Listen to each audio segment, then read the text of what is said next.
Selamat datang di podcast Beri Aku 10 Pemuda.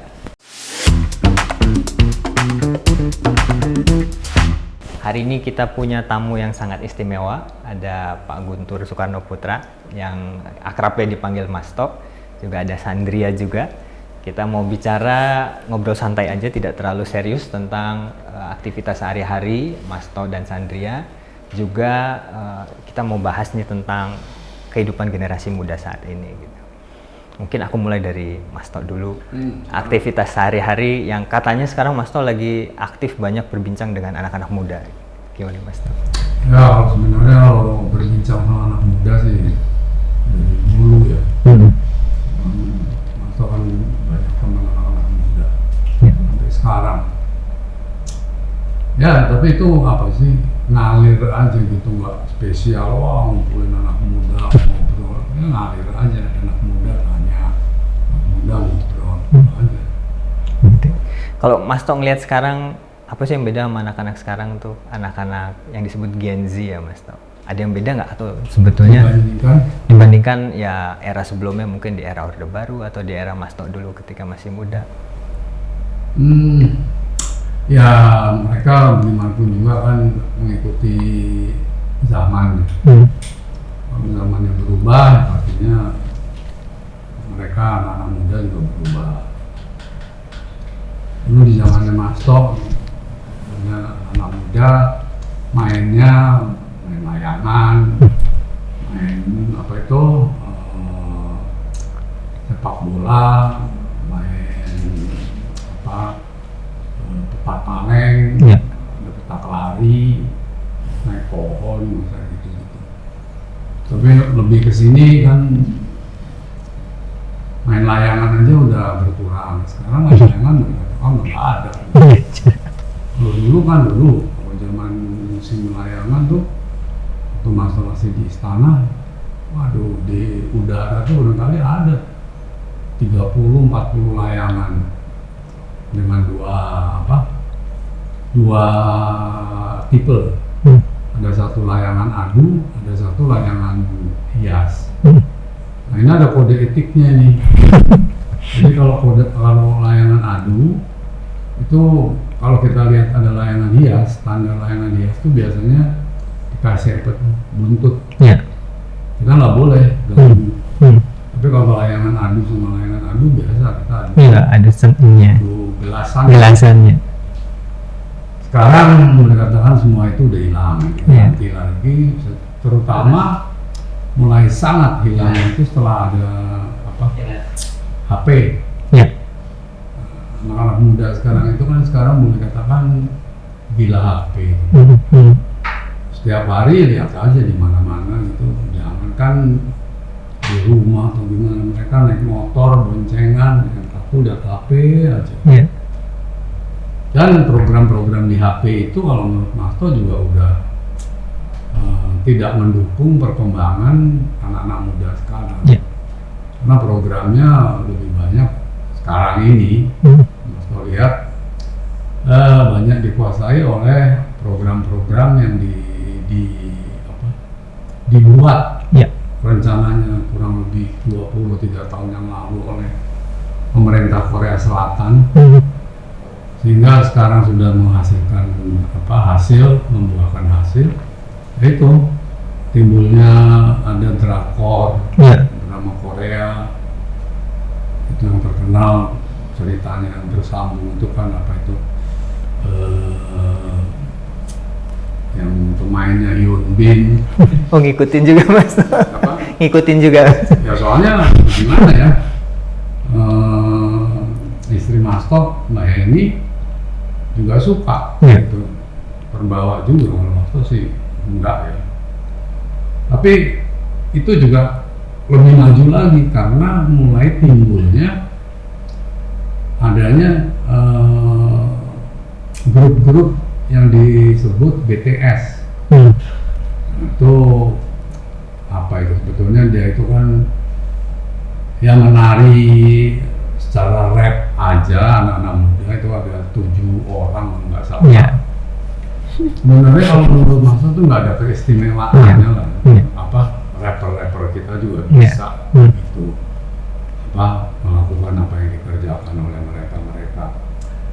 Cuman yang kita nggak bisa apa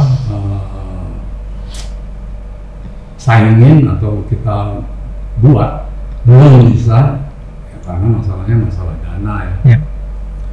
Itu tata panggung, tata panggung mereka memang luar biasa, harus kita akui lah. Nah, dengan dukungan tata panggung itu, rapper-rapper mereka tuh yang sebenarnya gerakannya sederhana lah, cuman apa sih kalau saya bilang kayak gerakan patah-patah butuh cakil, tapi gitu.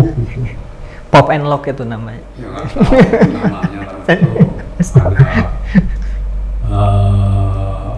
apa tuh adanya fee apa segala macam.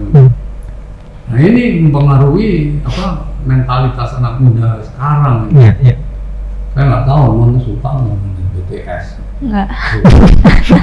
Tapi rata-rata lah, coba ditanya dari 10 anak muda mungkin 7 atau 8 tuh udah kena kecanduan BTS itu. Nah, jadi itu kira-kira perkembangan anak muda. Nah, permasalahannya yang menurut Mas Tok menjadi masalah, justru kalangan pemerintah, terutama Kementerian Pendidikan dan Kebudayaan, itu kayaknya nggak ngeh masalah ini gitu.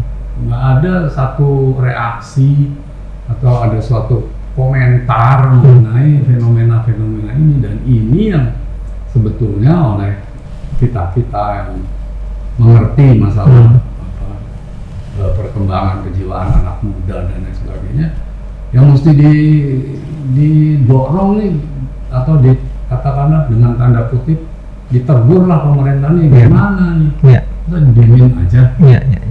Kurang lebih pandangan Mas Tok gitu mengenai perkembangan anak muda sekarang. Menarik sekali Mas Tok. Jadi kita langsung masuk ke tema ini, Sandria nih. Jadi aku mungkin mau beralih ke Sandria untuk cerita juga nih, karena yang aku dengar dan lihat juga Sandria cukup aktif di media sosial Instagram, dan aku lihat punya perjalanan prestasi juga di dunia sendera tari. Yang boleh diceritakan ini kan sesuatu yang tadi kalau cerita Mas Tok, sekarang ada gelombang Hallyu, ada gelombang yang lain juga, pop culture yang masuk dari luar. Tapi Sandria memilih untuk mempelajari tari tradisional ya. Boleh ceritakan nggak aktivitasnya dan perjalanannya sampai menemukan passion itu? Iya, jadi sebenarnya dari dulu tuh udah udah dikenalkan ya dengan kebudayaan Indonesia gitu, karena nenekku kan penari. Mak Yang Heni kan penari istana ya, Kom. Penari istana gitu. Zaman pas muda, mungkin seumuran aku ya. Seumur aku kan gitu. Ditambah lebih lagi muda. Lebih muda ya. Umur 18. Ya, aku mulai nari juga umur 18. Ditambah lagi yang guru gitu, yang pendorong paling besarnya ya gitu. Dari TK yang guru tuh udah selalu ngomong sama mama kayak itu Chandra disuruh belajar nari aja gitu-gitu, tapi mungkin waktunya ya belum sempet pada saat itu gitu. Akhirnya ada beberapa kesempatan yang akhirnya aku ya udah deh oke, belajar nari gitu. Pada mulai juga bukan belajar nari dulu gitu. Belajar narinya adalah beberapa tarian yang Eyang Guru ciptakan gitu. Pertama kali aku belajar adalah tari kreasi Eyang Guru, Manuk Dadali, tari dari Jawa Barat. Itu aku belajar dulu di situ. Lalu aku udah mulai suka nari tuh, kayak oh menarik ya gitu. Lalu tarian kedua yang aku pelajari adalah tarian kreasi Eyang Guru juga. Sebenarnya ini tarian udah ada zaman dulu, tapi ini dikreasikan lagi musiknya dan tariannya sama Eyang Guru, tari Gending Sriwijaya. Tapi dimasukin gending Jawa juga, jadi kayak ya digabung lah Eyang Guru gitu. Waktu itu aku nariin tarian Gending Sriwijaya untuk persahabatan Indonesia dan Kamboja. Jadi waktu itu aku 2019 diajak Eyang Guru untuk nari di hadapan Raja Kamboja gitu, bareng teman-teman penari lainnya dari Kinaria GSP gitu. Kan itu latihannya berbulan-bulan ya, 2 bulan, 3 bulan, dan itu nonstop. Mungkin ketertarikan aku untuk belajar menari itu dari situ gitu loh.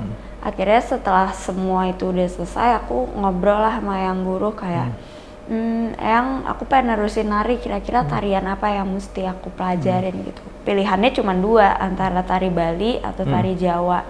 Tarian klasik banget kan gitu. Akhirnya aku memilih tari Bali karena nggak tahu ya, mungkin sulit kan itu ya. Terlalu apa ya, karakternya mungkin sama dengan karakter aku gitu, apa namanya. Akhirnya aku belajar dengan yang guru, belajar juga dengan Mbak Nana, Mbak Nyoman Trianawati, guru aku. Belajar intensnya sih dengan Mbak Nyoman Trianawati ya, tapi sesekali kalau misalkan mau ada show atau apapun, menghadap dulu ke yang guru, ada beberapa gerakan yang dibenerin gitu. Kalau berlibur juga, maksudnya ada tanggal merah gitu nggak sekolah, juga kadang suka jalan-jalan ke Bali. Nah ke Bali tuh aku ke Ubud, biasanya ke Desa Pelihatan. Di situ tuh juga ada sanggar tari yang terkenal di situ, yang zaman dulu tuh juga sanggar itu tuh apa namanya, suka dibawa ke istana sama Bung Karno juga gitu. Jadi emang di sanggar itu Gung Oke itu juga udah dekat dengan keluarga Bung Karno juga gitu dari dulu gitu. Dan kebetulan ibu Bung Karno kan orang Bali, jadi mungkin ada darah Balinya yang mengalir di aku gitu.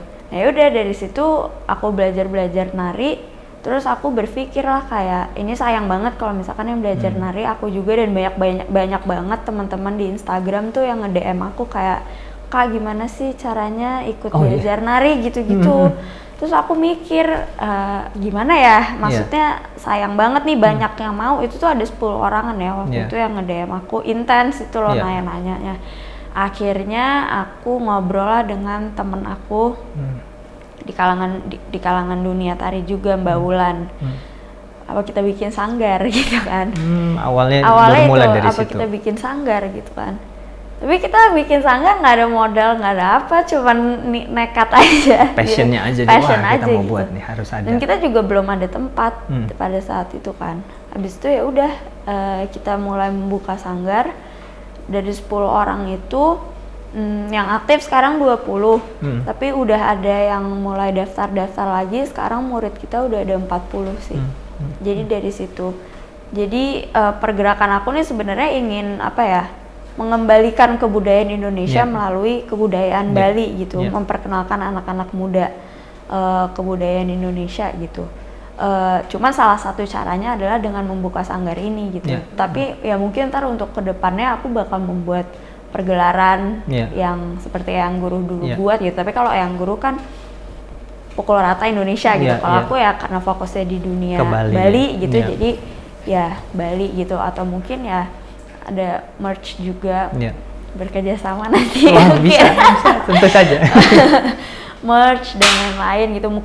Mungkin ada apa namanya channel YouTube kita juga udah ada, tapi belum terlalu apa ya, belum terlalu banyak konten di situ ya. Kita karena baru fokus di Instagram dulu dan di sanggar tarinya gitu. Nah, Sandria itu kan menarik banget ya. Jadi kalau kita lihat usia 18 nih Mas Tok kan, itu daya dorong teman-teman peer group itu kan sangat kuat ya. Ya kan? Tapi Sandria ini bisa punya komitmen untuk ke sendera tari gitu kan. Itu apa sih ya motivasinya gitu? Karena ini sesuatu yang penting juga untuk didengarkan juga oleh anak-anak muda yang lain. Motivasi aku sih dari awal karena aku selalu apa ya, selalu punya ketertarikan di situ gitu loh. Dan aku tipe orang yang kalau aku mau sesuatu harus aku kejar banget. Jadi aku nggak bisa setengah-setengah tuh. Jadi kalau aku emang bener-bener fokus di dalam dunia seni tari gitu, ya aku bener-bener fokus ke situ. Dan alhamdulillahnya teman-teman aku dan keluarga aku selalu mendukung gitu ya. Apa namanya, mama gitu ya, papa selalu mendukung. Apa kalau Akung panggilnya Akung. Kita suka apa namanya, tukar pikiran lah. Ya Akung cerita zaman Bung Karno dulu tari Balinya begini gitu. Aku nggak bisa kasih tahu karena ntar salah satu idenya itu bakal aku adain di pergelaran aku. gitu aja sih. Aku ya apa namanya, lebih banyak ngobrol sama orang-orang, dan orang-orang sekitarku selalu mendukung support, aku gitu. Jadi semakin apa ya, semakin pengen aja terus menerus belajar.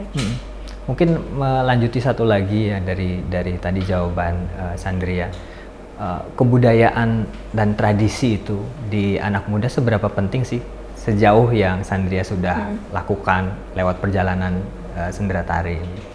Kalau menurut aku penting banget ya, tetapi aku kalau ini jujur-jujuran aja, mungkin kalau di di teman-teman aku yang lain gitu, mungkin mereka banyak yang lupa dengan kebudayaan Indonesia itu sendiri, mungkin dengan adanya wave dari luar negeri, K-pop atau apapun lainnya. Tapi aku juga nggak membohongi diri aku juga dengerin lagu-lagu luar negeri dan aku pecinta The Beatles. Bung Karno benci banget. Aku lihat di Instagram itu ini menarik ya, Sandrine masih ini ada posting John Lennon, Paul McCartney. Aku pencinta Beatles gitu, tetapi aku mendengarkan lagu-lagu barat dengan kesadaran bahwa aku juga ada loh di dunia di dalam mengerti dengan kebudayaan Indonesia gitu. Bukan yang 100% aku lepas tangan yang kayak nggak mengerti apa-apa, tapi aku malah dengerin lagu-lagu barat atau masih menggunakan pakaian-pakaian barat gitu. Jadi aku masih dalam kesadaran itu gitu. Nah, aku berharapnya anak-anak muda itu bisa kayak gitu juga gitu. Mungkin kalau caranya aku dengan mengajak anak-anak muda itu tadi dengan memperkenalkan kebudayaan Bali gitu. Aku juga berharap dengan anak-anak muda bisa mengetahui apa perjalanan aku sekarang, mereka tuh juga bisa kembalikan Baliku dari daerahnya dia masing-masing gitu loh. Jadi mungkin ada sanggar tari Jawa yang yang lebih modern gitu. Atau dari Sumatera atau dari Kalimantan, Sulawesi dan lain-lain gitu. Jadi dipukul rata gitu, nggak cuman aku doang gitu loh. Jadi banyak anak-anak muda lainnya ya. Kalau dilihat dari sekarang sih mungkin udah banyak ya anak-anak muda yang sevisi misi sama aku gitu. Cuman kan kalau itu aja kan sayang ya. Harusnya ada anak-anak muda yang lainnya yang bisa sama juga nih sepemikiran sama kita gitu. Jadi itu sih maksudnya aku bermimpi bahwa harusnya banyak anak-anak muda yang tergerak dan menjadi satu kolaborasi yang organik gitu ya di gerakan kebudayaan. Iya. Oke, baik. Aku mau kembali ke Mas Tok nih. Mas Tok, kok dulu kan Bung Karno itu ada larangan musik ngak-ngik-ngok gitu. Nah, jadi nggak boleh. The Beatles, Elvis ada satu rentang waktu itu masih membahayakan generasi muda. Nah, sekarang di era globalisasi yang sudah masuk ke era pendalaman, ada sosial media, kita tidak bisa lagi melarang-larang gitu kan Mas Tok. Sebetulnya gimana nih kiatnya nih agar anak muda tadi seperti kata Sandria bisa konsumsi lagu dari Justin Bieber atau dari apapun dari Billie Eilish dan sebagainya, tapi masih punya kesadaran keindonesiaan. Sebenarnya gini ya, ini dulu cerita zamannya Mas Tok.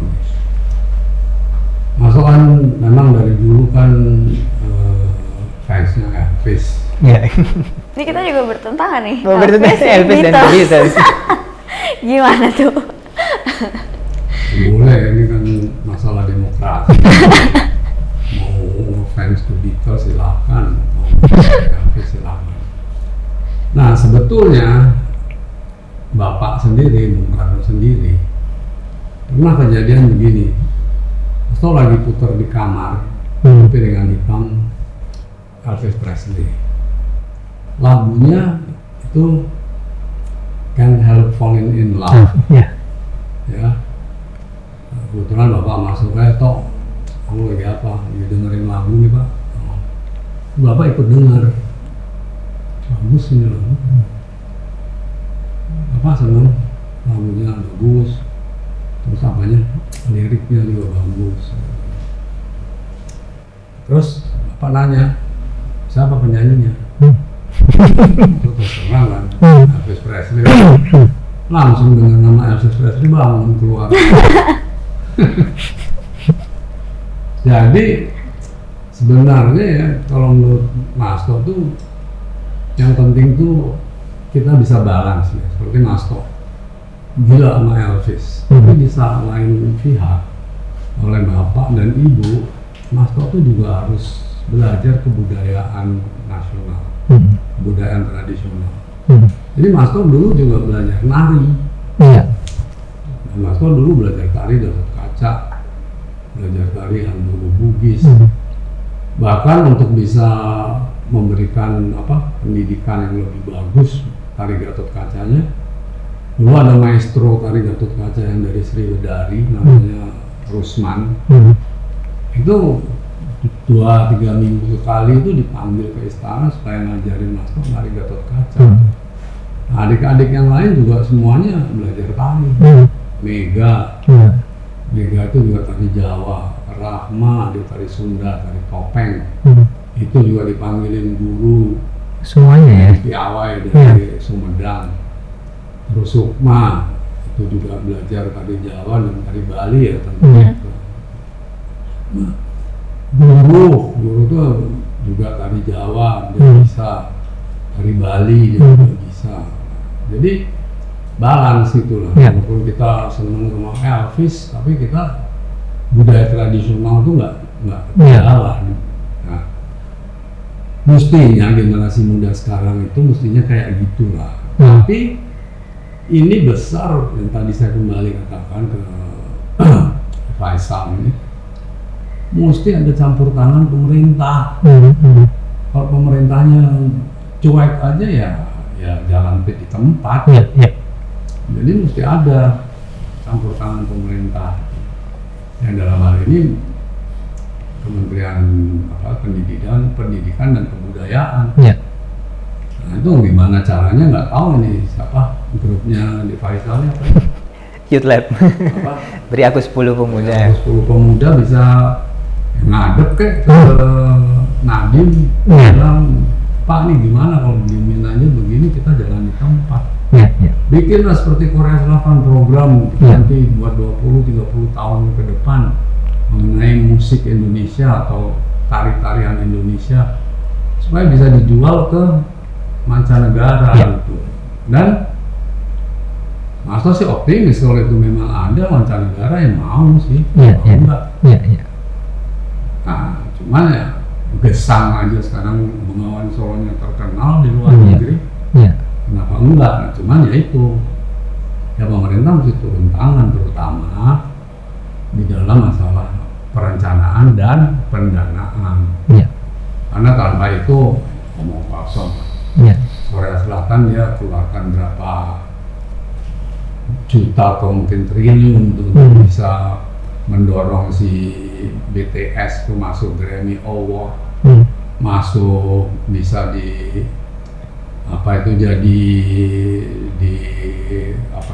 dipromosikan oleh Time, majalah Time segala macam.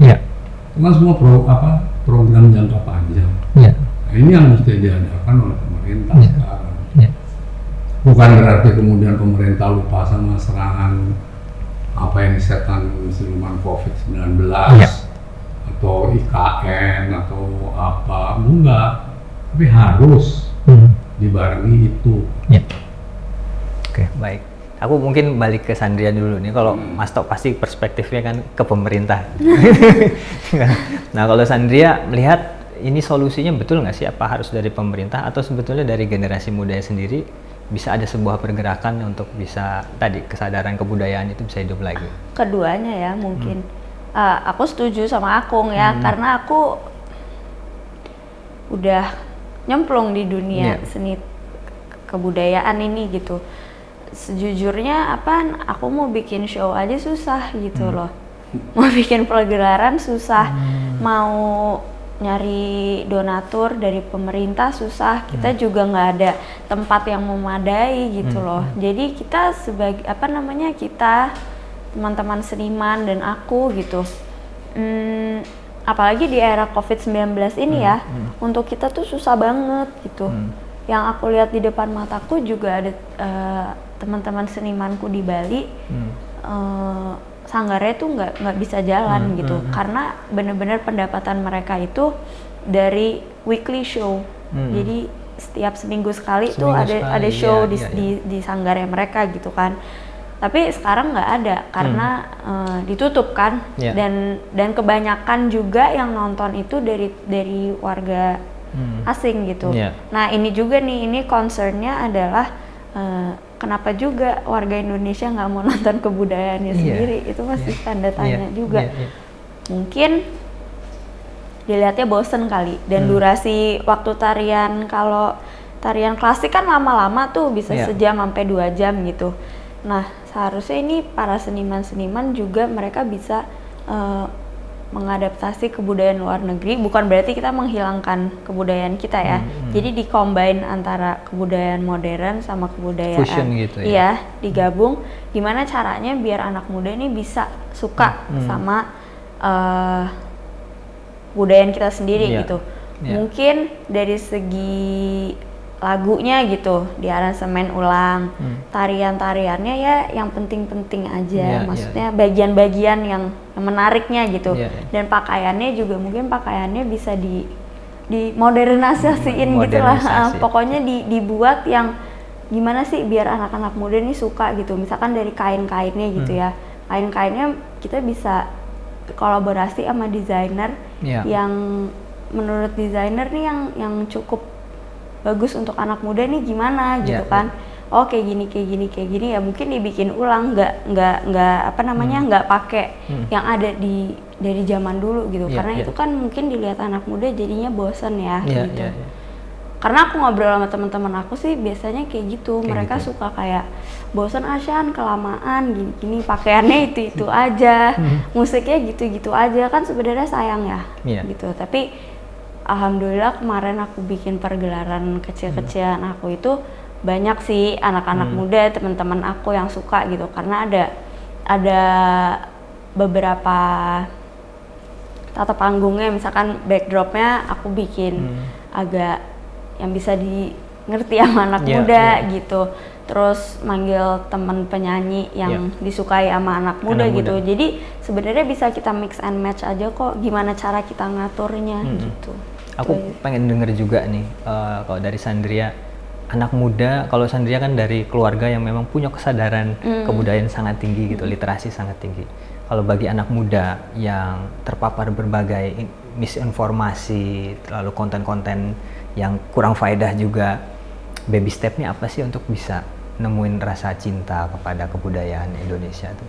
Sebenarnya ini ada peran dari orang tua ya, karena aku dari kecil kan udah selalu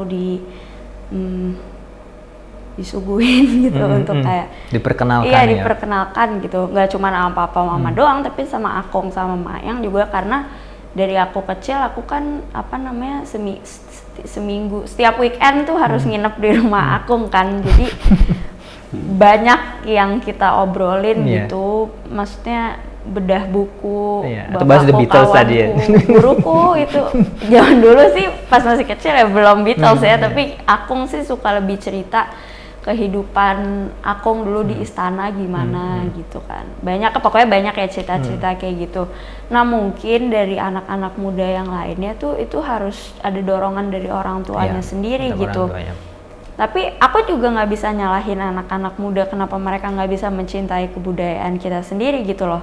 Karena mungkin orang tuanya mereka besar di zaman yang mereka nggak didekatkan sama dengan kebudayaan juga, Indonesia gitu. Suatu saya aja di zaman Orde Baru lagu-lagu asing udah mulai masuk Indonesia gitu. Jadi itu kan kaget orang-orang tua umuran segitu kan, mereka kaget kan, kayak oh akhirnya ada zaman-zaman apa, The Bee Gees kali ya, zaman Bee Gees gitu. Kayak oh ini lagu disco tuh kayak gini, cara mulai berpakaiannya yang dari selalu berkain dan berkebaya, berkonde, udah langsung pakai celana cutbray apa lain sebagainya gitu-gitu, Madonna masuk apa segala macam, sampai sekarang nggak ada yang nyetopin gitu. Jadi udah ya udah gitu. Jadi ya sebenarnya itu ngaruh banget dari keluarga gitu dari keluarga juga harus ada secara aktif ya, mengajarkan, paling tidak memperkenalkan lah dan tentunya berarti orang tuanya harus belajar juga ya, dikit-dikit ya Mas To ya. Ya sebetulnya bukan belajar, mengerti lah. Perlu belajar lo lama lagi ngerti bahwa perlu anaknya belajar kebudayaan tradisional Indonesia. Nah mungkin ini sebagai penutup nih, segmen penutup ya Mas To, anak muda sekarang bisa apa? Kan nggak ada kutipan dari ucapan Bung Karno, beri aku 10 pemuda maka akan kuguncang dunia. Jadi kalau anak muda sekarang bisa apa sih Mas Tok? Masih adakah optimisme terhadap anak muda di era sekarang? Oh iya dong, anak muda sekarang tuh sebetulnya hebat ah. Cuman ya itu, pertama faktor pendidikan tidak mendukung. Kedua, faktor